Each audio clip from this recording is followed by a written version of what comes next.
los últimos años hemos visto una tendencia, yo creo que en todas partes del mundo, que se manifiesta obviamente en Iberoamérica, de películas que abordan estos temas bélicos tanto del pasado como del presente. ¿A qué atribuyes esta tendencia? Sí, o sea, es que creo que es algo que marca la sociedad ahorita, o sea, en la que vivimos en Perú al menos. Lo que pasó con el terrorismo marca, o sea, para comenzar la política directamente, ahorita el Perú está, bueno, como todo el mundo, bien polarizado. Incluso ahorita se utiliza en la política el término tipo caviar, o hasta incluso han llegado a decir terroristas a las personas que reclaman por sus derechos, ¿no? O sea, que marchan. Entonces, sí es un tema relevante y en lo personal me parece que, o sea, mi generación que no vivió el terrorismo y o sea, tal vez no la comprende o no la siente tan cercana, la ve más como una historia, o sea, no como una historia de ficción, sino como un relato histórico. Entonces como que no hay tanta cercanía y un poco por eso quería hacer el corto, porque, o sea, en verdad el corto es un corto sobre crecer, sobre lo violento que es crecer, olvidándonos de la guerra y todo. En sí yo creo que crecer es violento porque te tienes que adaptar y tienes que sobrevivir esta etapa de volverte, ¿no?, alguien más grande, ver cómo te integras a los grupos. Entonces eso es medio violento de por sí, pero si a eso le agregas la violencia del mundo adulto, es obviamente mucho peor y hay muchos más traumas y cuestiones. Entonces, por ese lado es que yo quería hablar en el corto porque sentía que podía hacer que muchas personas de mi generación y de otras generaciones se identifiquen con este aspecto de crecer, ¿no? de esta etapa tan difícil de adaptarte y entender que no solamente hubo muertos en el terrorismo, sino también hubo personas que no pudieron crecer, o sea, que crecieron de golpe, como el protagonista del corto, y eso, o sea, genera obviamente traumas, genera toda tu realidad se percibe a través de ese suceso que fue externo a ellos. Entonces creo que eso es algo que puede identificar a varios y como que tratar de acercarte a este evento histórico tan importante que define tanto nuestro país ahorita, que fue el terrorismo, verlo de una manera más cercana y no simplemente como un hecho histórico, ¿no?, que ya pasó. ¿Y cómo surge esta inquietud por contar esta historia?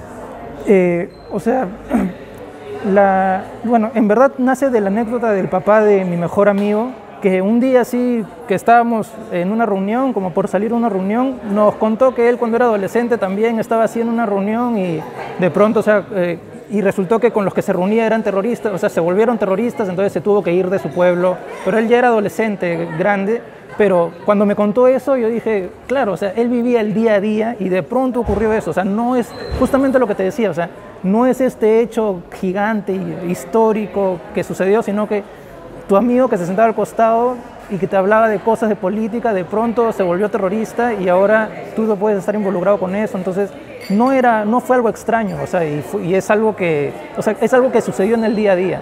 Entonces esa idea a mí se me quedó mucho y, o sea, y justamente a mí me gusta hablar mucho sobre crecer, o sea, ¿no?, lo complicado que es adaptarse al mundo adulto y al mundo adolescente, ¿no?, que es como que una reflexión del mundo adulto, pero más así cruda.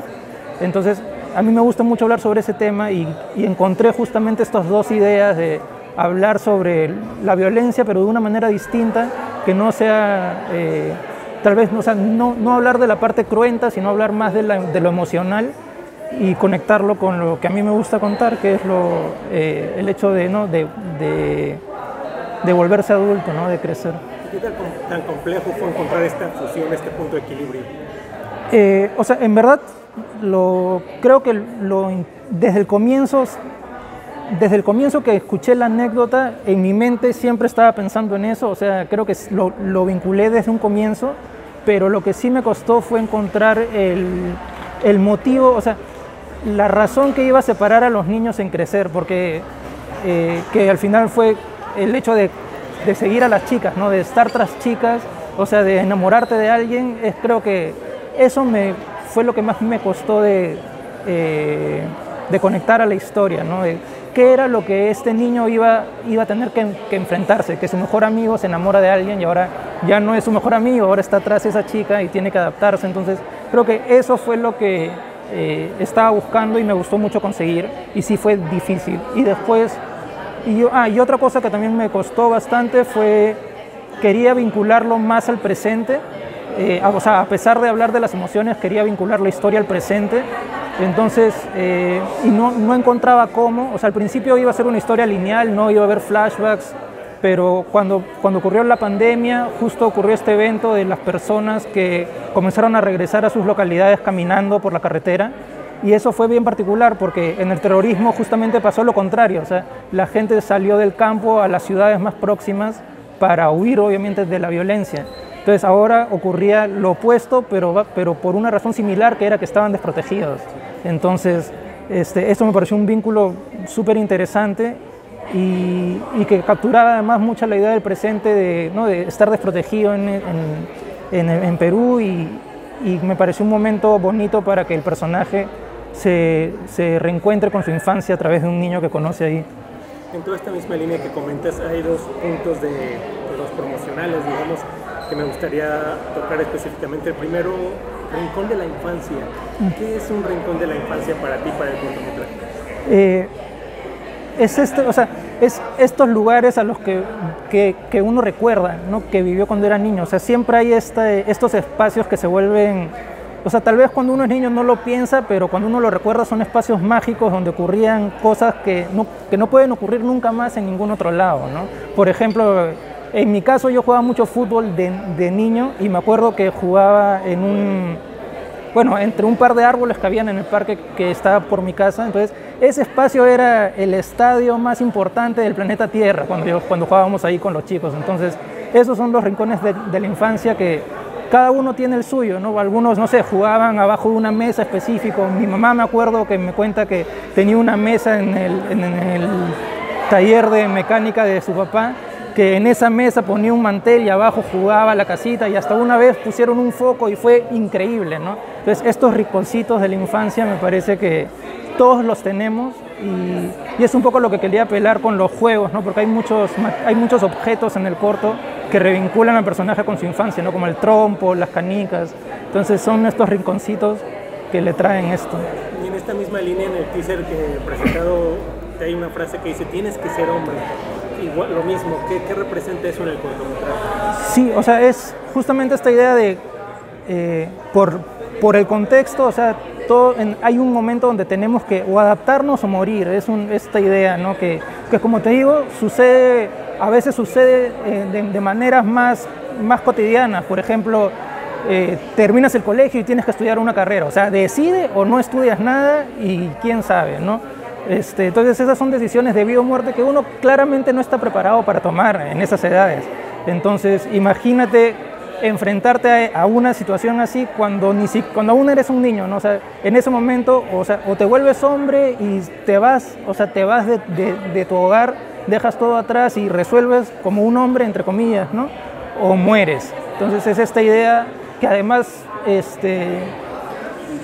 tiene que ver mucho con género, ¿no? Con la idea de que el hombre tiene que ser fuerte y tiene que proveerse a sí mismo. Entonces creo que crecer también involucra esta parte, y me parece importante eso también. Uno de los puntos donde más sobresale el cortometraje es ese diseño tan angular y en ese uso de color tan duro, tan violento incluso.